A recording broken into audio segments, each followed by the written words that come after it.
Caleb Williams is, if you're going to view a quarterback as a lump of clay that needs to be molded into something, he had the best clay. Like whatever the highest quality, if you're Michelangelo and you're going to make a sculpture out of clay, the first thing you got to do is make sure you have the right quality clay, right? Well, his clay was the best clay. But to this point, the sculpture that has been sculpted by Sean Payton with lesser clay in Bo Nix is better. The sculpture that has been sculpted by Dan Quinn and Cliff Kingsbury of Jaden Daniels with lesser clay, which, again, just to be clear, he does not have more talent than Caleb Williams does, is a trillion times better. I mean, it's the statue of David. And even what's going on with Drake May on what is the worst team in the NFL or close to it looks infinitely better and looks at least like it's heading in the right direction, infinitely more than what's going on in Chicago. And so I'm trying to keep track of what's going on there, but they're delaying coaches' press conferences. And are they firing or not firing or moving on from the offensive coordinator, taking his play calling duties away? The Bears are a failure. They're an organizational failure. This was predictable. There's nothing I hate more than when the easy to see problem, the one that you can easily see coming, is the one that derails you. This is true in all elements of life. Things are going to come at you that take you by surprise in your life, and you will struggle because of them. Something will come out of nowhere. Oh, man, I did not see that coming. That's not your fault. That's not a failure to prepare.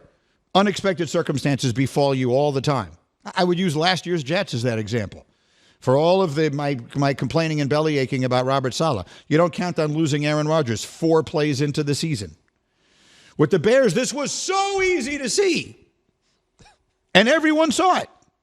This dopey talk show host sitting right here on the radio screamed and yelled over and over again, don't start over again without a new coach. Don't do to Caleb what you did to Trubisky and what you did to Justin Fields. This kid is more talented than the two of them put together. He's a magician. You see the way he throws the ball? He's like Kent Colvey, which I know is like a reference that's dated to everybody but Hembo. Good pull.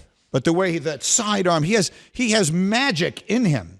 It needs to be cultivated. It needs to be molded. He's got incredibly good clay. And the Bears have turned him into silly putty.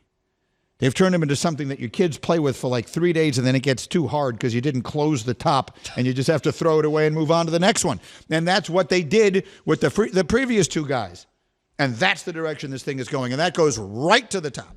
Right to the top. This is not a Caleb Williams problem. This is not a Matt Eberflus problem. It's not a Shane Waldron problem. It is a Chicago Bears organizational problem because they let it happen. Yes, and you called this 6 months ago and saw it coming from a mile away. If what Caleb Williams needed was Michelangelo, what he wound up getting was the guy that designed Dwayne Wade's statue. That is what has happened to Caleb Williams. That's good. But Matt Eberflus was effectively a lame duck coach, as you said, and Shane Waldron was the OC in Seattle and was not good at protecting his quarterback there. The thing that Caleb Williams needed most was a coordinator that could keep him upright, keep him on his feet, teach him protection, teach him to protect himself. And that's the one thing that he struggled with in college, and that has most definitely manifested in his rookie season. And so I'm going back to that period of time before the draft when everyone knew Caleb Williams wanted to go to Washington and didn't want to go to Chicago. And all my Chicago friends yelled at me, Waddle and Sylvie, have me on. Greeny, are you just making this up? Are you just making this up? Are you just trying to do this to get better ratings for the draft? And I told you then, and I'm telling you now, his people didn't want him to go to Chicago, and now you're seeing why. They realized they couldn't do anything about it, so he went. And I'm not suggesting he's not trying as hard as he can. I'm saying this thing is a disaster because everyone saw it coming. If you were a quarterback and you had all the talent in the world, and would you want to go pay for Matt Eberflus and Shane Waldron for a franchise that has not developed a quarterback in literally 100 years? No, you would not. And so now they're getting exactly what you saw coming. So Jaden Daniels is a trillion times better. Drake May looks better. Bo Nix looks better. J.J. McCarthy hasn't had a chance to play. But frankly, I even like where he's sitting better right now. Because he's sitting there watching and learning from Kevin O'Connell. Same with Penix. Penix is just sitting and learning and watching and waiting, and he'll get his chance. And the Caleb Williams thing is well on its way to being the biggest disaster of the group because he was the best one, and it was the easiest to see coming.